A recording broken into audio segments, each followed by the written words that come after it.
100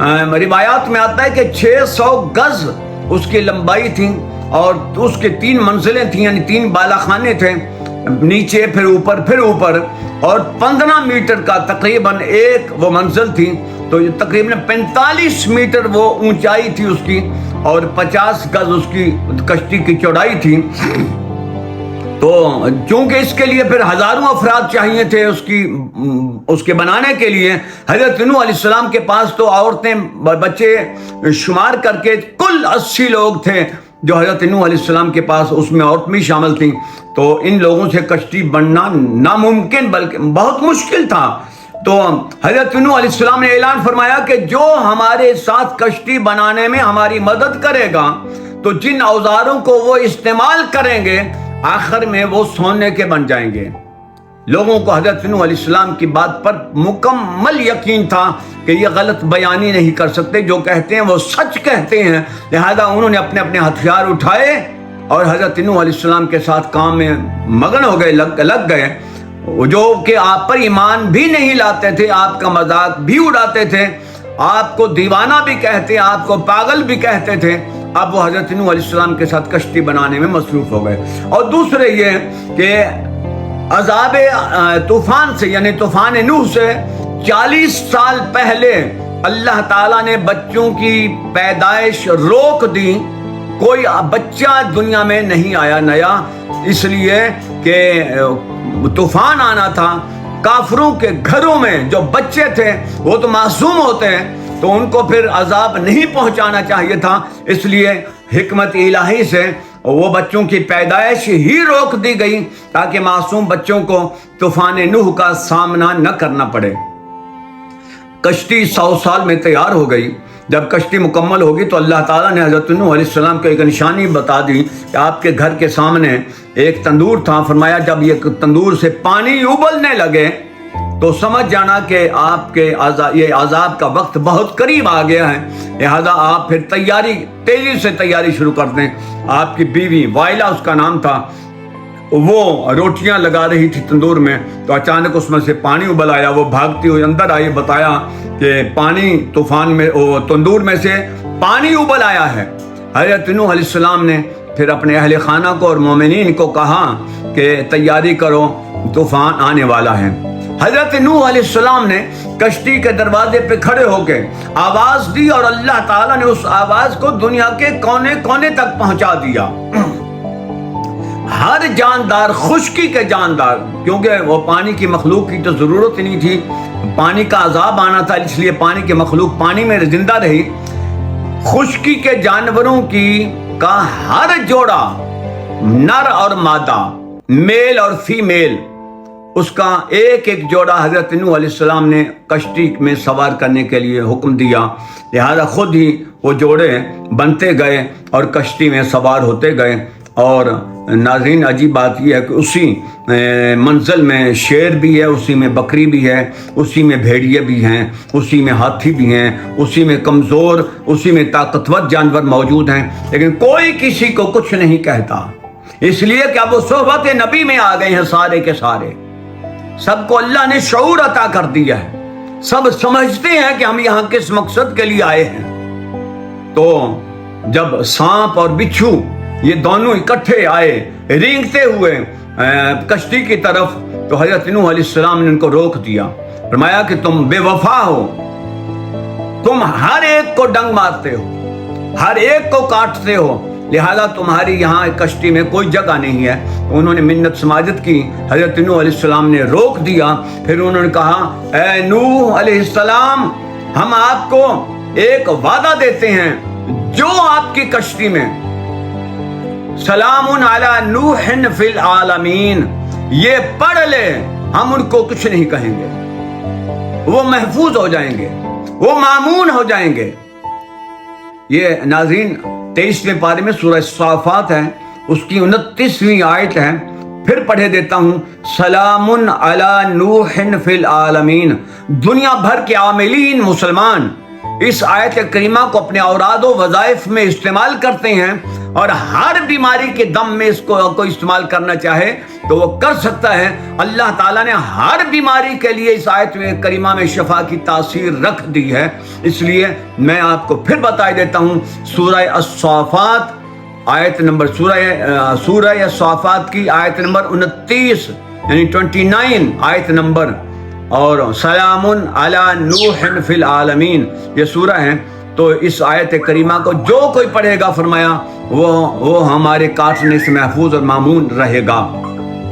ناظرین، یوں وہ سوار ہو گئے، طوفان بڑھتا گیا، زمین کو حکم ہوا کہ وہ پانی اگل دے، اور آسمان کو حکم ہوا کہ پانی گرائے، برسائے نہیں۔ اس لیے کہ برسنے میں اور بات ہے اور گرانے میں اور بات ہے۔ برسنا قطرہ قطرہ ہوتا ہے، اور گرانا یہ ہوتا ہے جیسے بالٹی بھر کے پانی آ کے گرا دے آدمی تو اس کو کہتے ہیں گرانا۔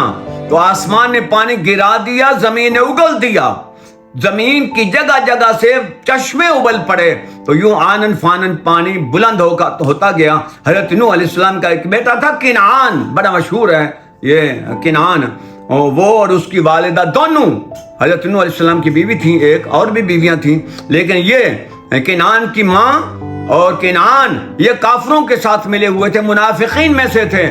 تو حضرت نوح علیہ السلام جب کشتی میں سوار ہو رہے تھے اور کشتی بلند ہو رہی تھی تو کنعان سامنے کھڑا دیکھ رہا تھا۔ حضرت نوح علیہ السلام نے فرمایا اب بھی کلمہ پڑھ لو اور کشتی میں سوار ہو جاؤ، امن میں ہو جاؤ گے۔ تو اس نے کہا یہ کیا سی بات ہے، ابھی میں پہاڑ کی چوٹی پر چڑھ جاؤں گا اور میں محفوظ ہو جاؤں گا، مجھے پانی نہیں ڈبو سکتا۔ اور اسی اثنا میں وہ گفتگو کے دوران ہی ایک بہت بڑی پانی کی لہر آئی اور اس نے حضرت نوح علیہ السلام کے بیٹے کنعان کو غرق کر دیا، اور نوح علیہ السلام کی کشتی بلند ہوتی گئی یہاں تک کہ وہ پہاڑوں کی چوٹیوں سے بھی پانی اوپر چلا گیا۔ پھر نوح علیہ السلام نے اس کشتی کے لیے اللہ نے حکم دیا کہ بسم اللہ مجریہا و مرساہا ان ربی لغفور الرحیم، یہ اس کی کمانڈ ہے۔ جب آپ اس کو چلانا چاہو تب بھی آپ اسی آیت کو پڑھو گے، اور جب اس کو روکنا چاہو تب بھی آپ یہی تلاوت کرو گے۔ یہ رکے گی بھی اور چلے گی بھی آپ کے حکم سے۔ اس آیت کریمہ کی تلاوت کرنے سے تو وہ کشتی نے رخ کیا خانہ کعبہ کی طرف۔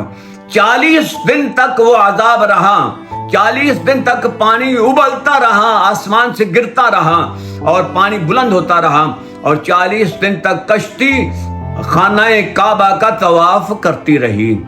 خانہ کعبہ بھی چونکہ پانی میں ڈوب چکا تھا، اور وہ کشتی کو اللہ تعالیٰ نے نشاندہی کر دی، اور وہ کشتی خانہ کعبہ کے گرد طواف کرتی رہی 40 دن تک۔ اور جب اس کو منزل مقصود پر ٹھہرنے کا حکم ملا تو کشتی جودی پہاڑ، یہ عراق اور ترکی کے درمیان بارڈر کا علاقہ ہے، اب یہ آج کل یہ جو پہاڑ ہے یہ ترکی کے اندر موجود پایا جاتا ہے، تو اس پہاڑ پر اللہ تعالیٰ کے حکم سے وہ کشتی لگ گئی۔ اور پھر حضرت نوح علیہ السلام نے پھر پانی کو حکم ہوا، زمین کو حکم ہوا وکیلا یا ارض ابلعی ماءک ویا سماء اقلعی، زمین کو حکم ہوا کہ یہ پانی کو نگل لے، چوس نہ لے، اس لیے کہ چوسنے میں تو وقت لگتا ہے، فرمایا نگل لے، اور آسمان کو ارشاد فرمایا کہ پانی گرانا بند کر دے۔ یوں آنن فانن پانی پھر خشک بھی ہو گیا، وہ زمین نے سارا پانی نگل لیا۔ پھر اللہ تعالیٰ کے پیغمبر نے حضرت نوح علیہ السلام نے کوے کو بھیجا کہ وہ زمین کا جائزہ لے کر آئے کہ زمین خشک ہو گئی ہے، رہنے کے قابل ہو گئی ہے۔ کوا اترا اور آگے ایک مردار کو دیکھا تو مردار کو کھانے میں مصروف ہو گیا، جس مقصد کے لیے آیا تھا وہ مقصد بھول گیا، اور انتظار کے بعد حضرت نوح علیہ السلام نے پھر کبوتر کو حکم دیا کہ وہ جائے اور جا کے جائزہ لے کے آئے۔ کبوتر نے پرواز بھری اور سیدھا خانہ کعبہ کے مقام پر آ گیا، وہاں اترا، وہ مٹی اس نے اپنے پاؤں سے لگائی اور ایک زیتون کا پتا، زیتون کے درخت کا پتا اپنے منہ میں لیا اور واپس حضرت نوح علیہ السلام کے پاس چلا گیا۔ حضرت نوح علیہ السلام نے اسے پیار کیا، فرمایا مانگو کیا مانگتے ہو؟ اس نے کہا مجھے حسن عطا فرما دیں۔ تو حضرت نوح علیہ السلام نے ہاتھ پھیرا تو اس کے گلے میں قدرتی گانی بن گئی اور پاؤں اس کے سرخ کر دیے گئے۔ فرمایا جاؤ، تمہیں اللہ تعالیٰ امن میں رکھے گا، انسان تم سے مانوس ہو جائیں گے، تم انسانوں سے مانوس ہو جائیں گے، لوگ تم سے پیار کرو گے، تم ان سے پیار کرو گے، اور تمہیں زندگی میں کوئی خطرہ، کوئی ڈر نہیں ہوگا، بے پرواہ ہو کر، بے خوف ہو کر اپنی زندگی گزارو گے۔ اور کوے کے لیے آپ نے یہ دعا دے دی کہ وہ حریص ہوگا، لالچی ہوگا، اور جہاں کہیں بھی ہوگا خوف زدہ ہوگا۔ کوا اکیلا بھی ہو، جنگلوں میں بھی ہو، تو وہ بدکتا رہتا ہے، خوف زدہ رہتا ہے، انہیں اسے قرار نہیں، اسے سکون نہیں ہے۔ تو یوں ناظرین، جب کبوتر یہ علامات لے کر حضرت نوح علیہ السلام کے پاس پہنچا تو حضرت نوح علیہ السلام نے پھر حکم دیا کہ کشتی سے باہر نکالو۔ یوم عاشور کا وہ دن تھا، لوگوں نے اس کے شکرانے کے لیے روزہ رکھا یوم عاشور کا، اور نیچے اتر کر پہلی بستی سمانین اس کا نام رکھا، 80، سمانین کو 80 کہتے ہیں، عربی میں سمانین کا مطلب ہے 80، تو 80 لوگوں پر چونکہ وہ مشتمل تھے لوگ، اور پھر وہ سمانین کے نام سے ایک بستی آباد کی، وہ شہر بن گیا۔ تو یوں پھر وہ چرند پرند جانور وہ بھی پوری دنیا میں پھیل گئے، اور نوح علیہ السلام کے جو دوسرے لوگ تھے ان کی آگے نسل نہیں چلی، وہ اپنی زندگی پوری کر کے دنیا سے رخصت ہو گئے۔ حضرت نوح علیہ السلام کے 3 بیٹے، حام، سام، یافس، یہ 3 بیٹے تھے۔ پوری دنیا میں جو نسل چل رہی ہے انہی 3 بیٹوں کی وہ آگے نسل چل رہی ہے، اور اللہ تعالیٰ نے اس نسل میں پھر برکت بھی ڈال دی۔ تمام کائنات، جو زمین کے تمام بر اعظموں میں جو اتنے بھی لوگ آباد ہیں وہ ان 3 بیٹوں کی اولاد سے ہیں۔ تو ناظرین، اللہ تعالیٰ نے پھر ان کی اولاد میں برکت ڈالی اور بڑی تیزی سے وہ پھیل گئے، مختلف علاقوں کی طرف گئے، تبلیغ بھی کرتے گئے، اور آگے وہ لوگ بھی، اسی لیے حضرت نوح علیہ السلام کو آدم ثانی کا نام بھی دیا جاتا ہے۔ تو ناظرین، دعا ہے کہ اللہ تعالیٰ ہمیں انبیاء علیہ السلام اور اپنے محبوب بندوں کی عزت اور احترام کرنے کی توفیق عطا فرما دیں، اور ان کے فرمودات پر عمل کی توفیق عطا فرمائے۔ آمین ثم آمین یا رب العالمین۔